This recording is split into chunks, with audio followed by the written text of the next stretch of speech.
সম্মানের জিনিস, মেয়েরা হলো মর্যাদার জিনিস। স্বামীকেও সম্মান দিতে হবে, স্ত্রীকেও মর্যাদা দিতে হবে, ঠিক না? স্ত্রী দাসীর মতো না, কিসের মতো না? দাসীর মতো না। স্ত্রীকেও ভালোবাসতে হবে। কিন্তু দেখা যায় স্বামীর এত গালাগালি করে, স্বামীর এত কথা বলে, এত কথা বলে, স্বামীর মনটা এত খারাপ হয়ে যায়। এই জন্যই স্বামীর আর একটা বিয়ে করতে চায়। ও আমার মা, আপনি যদি আপনার স্বামীকে বয়স করতে পারেন, আপনার স্বামীকে আদর সোহাগ ভালোবাসা দিতে পারেন, আপনার মন কখনো অন্যদিকে যাবে না, যাবে অন্যদিকে যাবে না। ও আমার মা, ও আমার বোন, আপনি এমন ভাবে চলাফেরা করেন, আপনি আপনার স্বামীকে খুশি করেন, 5 ওয়াক্ত নামাজ পড়েন, রোজা রাখেন, পর্দা রাখেন, আল্লাহ তাআলা আপনাকে 10 দিনের সময় একটা জান্নাত দিয়ে বলেন সুবহানাল্লাহ। আর একটা কথা হলো দায়ুস, দায়ুস আছে না? দায়ুস জান্নাতে প্রবেশ করবে না, একটু লক্ষ্য করে শুনবেন। দায়ুস হলো কারা? যার মেয়ে ছেলে প্রাপ্তবয়স্ক হয়েছে, হওয়ার পরও তারপরেও তাকে পর্দা করার জন্য নির্দেশ দেয় না, ঠিক আছে না? কিন্তু দেখা যায় আমাদের বিবাহ তো কি লীলে খেলা, ঠিক না? এবার এই কোরআনের আয়াত নাযিল হয়েছে বিবাহ কেন্দ্র করে। কি করে? বিবাহ কেন্দ্র করে। বিবাহের ভিতরে মুসলমানের সন্তানের যে লীলাকিত্তা হয়, এটার দায়ভার আপনার নিতে হবে সরকার দায়ী হিসেবে। কি হিসেবে? আপনি যত হাসি হন, টুপিওয়ালা হন, আপনার মেয়ে যদি বিপদায় চলাফেরা করে, ওই একটা আমল আপনার ঘাড়ে নিতে হবে। নিতে হবে না? কি বলে? নিতে হবে। আপনার সাবধান যত নামাজ পড়েন, যা পড়েন, ও আমার মা, আল্লাহ তাআলা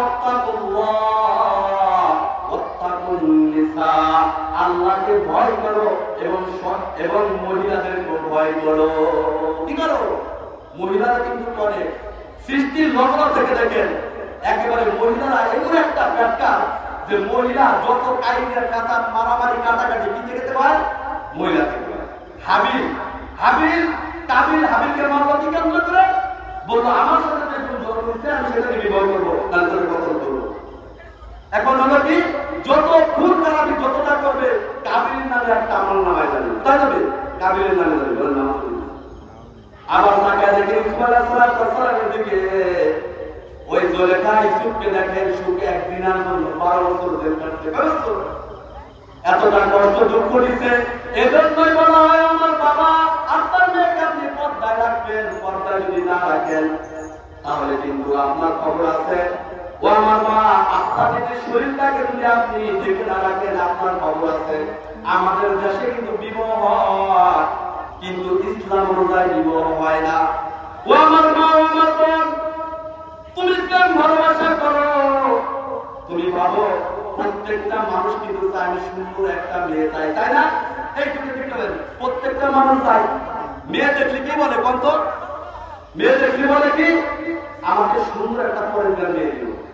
ছেলে বলে ছেলে বাপ্পা, ঠিক না? ছেলে কিন্তু বাপ্পা হয়, এরকম আছে না? আবার ছেলে দেখলে কি বলে, আমাকে আল্লাহ বলে একজন ছেলে দিও। আমার আল্লাহ কয় না না না,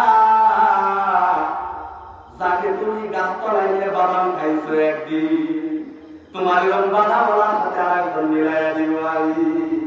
তুমি আরেকজন কষ্ট করেছো, যাকে নিয়ে তুমি বাদাম খাইছো, যাকে নিয়ে তুমি ফুর্তি করেছো, তোমার ঘরে যে আমি সেরকম একটা মিলাইয়া দিব। আর যদি তুমি তওবা করো, তুমি যদি তওবা করো, খাস দিলে আমি রব্বুল আলামিন তোমার গুনাহটা মাফ করে দিয়ে তোমাকে পূর্ব পবিত্র স্ত্রী দেব। বলেন সুবহানাল্লাহ। এজন্য আমার মা ও বোনেরা, সাবধান থাকবেন, সাবধান থাকবেন। টেনশনায় বেড়াবেন না, টেনশনায়। আমাদের মা বোনেরা যারা বিদেশে থাকে মাইন্ড করবেন না। যারা বিদেশে থাকে, আরে স্বামীরা কত পরিশ্রম করে, কত কষ্ট করে না? আর সে মোবাইলটা নিয়ে বাইরে বেড়ায়। কি করে বেড়ায়? বাইরে বেড়ায়। তোমার স্বামী কি করে? আরব দেশে তাকায় দেখো, মাথার ডাল পায়ে ফেলে, আর তুমি পরবে করে মোবাইলে তাকায় বেড়াও। তোমার লজ্জা নাই, তোমার হায়া নাই, তোমার কি মানুষত্ববোধ নাই? তোমার স্বামী এত কষ্ট করে কামাই করে, মাথার ডাল পায়ে ফেলে তোমার জন্য মাসে মাসে টাকা পাঠায়, আর তুমি মোবাইল করে ডেটিং করো। তোমার মতো বেলজ্জাহীন মহিলা পুরুষ না। কেন তুমি এটা করবা? ভাই, মনে করবেন আপনি যত ফাহিশা কাজ আছে, শয়তানের ফাহিশা কাজ পছন্দ। আমার রাসূল বলেছে, খবরদার খবরদার, দেওর হলো মন। দেওর হলো কি? মৌত। দেওর কি? মৌত। দেওর বলতে বোঝা ওই যে ভাইয়ের ফুফাতো ভাই, মামাতো ভাই, খালাতো ভাই, এইগুলো এক প্রকারের দেওর। দেওর না? দেওর আমাদের দেশে যত পরকীয়া আপনাদের ভিতরে হয় না, কাছের মানুষের ভিতরে হয়। কাছের মানুষের ভিতরে বেশি হয়, ঠিক না? এটা টের পাওয়া যায় না। আমার রাসূল বলেছে দেওর হলো মত। তোমরা দেওর থেকে দূরে থাকবা। দেওর থেকে যদি দূরে না থাকো, ভাই নতুন বিবাহ করে চলে গেছে বিদেশে, 2-3 ভাই থাকে, থাকে না? তখন মা বাপ চিন্তা করে, মা বাপকে দুটা কেয়ার করে না, বলতেছে মা তুমি যদি ইমানদার হয়ে থাকো, তুমি যদি আল্লাহওয়ালা থাকো, ও যুবক তুমি যদি ইমানদার হয়ে থাকো, তুমি আলাদা একটা ঘর বানাবা, আর না হলে তুমি রোজা রাখবা। কি করবা? তোমার ঘর নাই, বাড়ি নাই, টাকা নাই, পয়সা নাই, তুমি কি করবা? রোজা রাখবা। আল্লাহ তোমাকে কি দিবে? জান্নাত দিবে। কি দিবে? তাহলে তুমি ফাজলামি কেন করবা? এজন্য বলতেছি মা বাবারা, আজ আমাদের বিবাহ বিচার, মামাতো ভাই, খালাতো ভাই, ফুফাতো ভাই, আহারে কি অবস্থা, এতটা অবস্থা। বর্তমান মোবাইল খুললেই একমাত্র কারণ হলো, এটার কারণ হলো গার্জিয়ান। কি? গার্জিয়ান। আল্লাহ তাআলা কোরআনে বলে ইয়া আইয়ুহাল্লাযীনা আমানু উদখুলু ফিস-সিলমি কাফা ওয়া লা তাত্তাবিউ খুতুওয়াতিশ শাইতান ইন্নাহু কানা আদুওয়াম মুবিন। বলেন আল্লাহু আকবার। ওয়া আমার মা বোনেরা, ও আমার তাওহীদ জনতা, পরিপূর্ণভাবে ইসলামের ভিতরে প্রবেশ করেন। শয়তানের অনুসরণ করা যাবে না, যাবে না? শয়তানের অনুসরণ করা যাবে না। ইন্নাহু কানা আদুওয়াম মুবিন। নিশ্চয় শয়তান আমাদের প্রকাশ্য দুশমন। কি দুশমন? শয়তান আমাদের প্রকাশ্য দুশমন। আল্লাহ তাআলা কোরআনে বলেন ইয়া আইয়ুহাল্লাযীনা আমানু কু আনফুসাকুম ওয়া আহলিকুম নারা। ও ঈমানদারগণ, তুমি নিজে জাহান্নাম থেকে বাঁচো এবং তোমার পরিবার পরিজনকে জাহান্নাম থেকে বাঁচাও। কার কথা?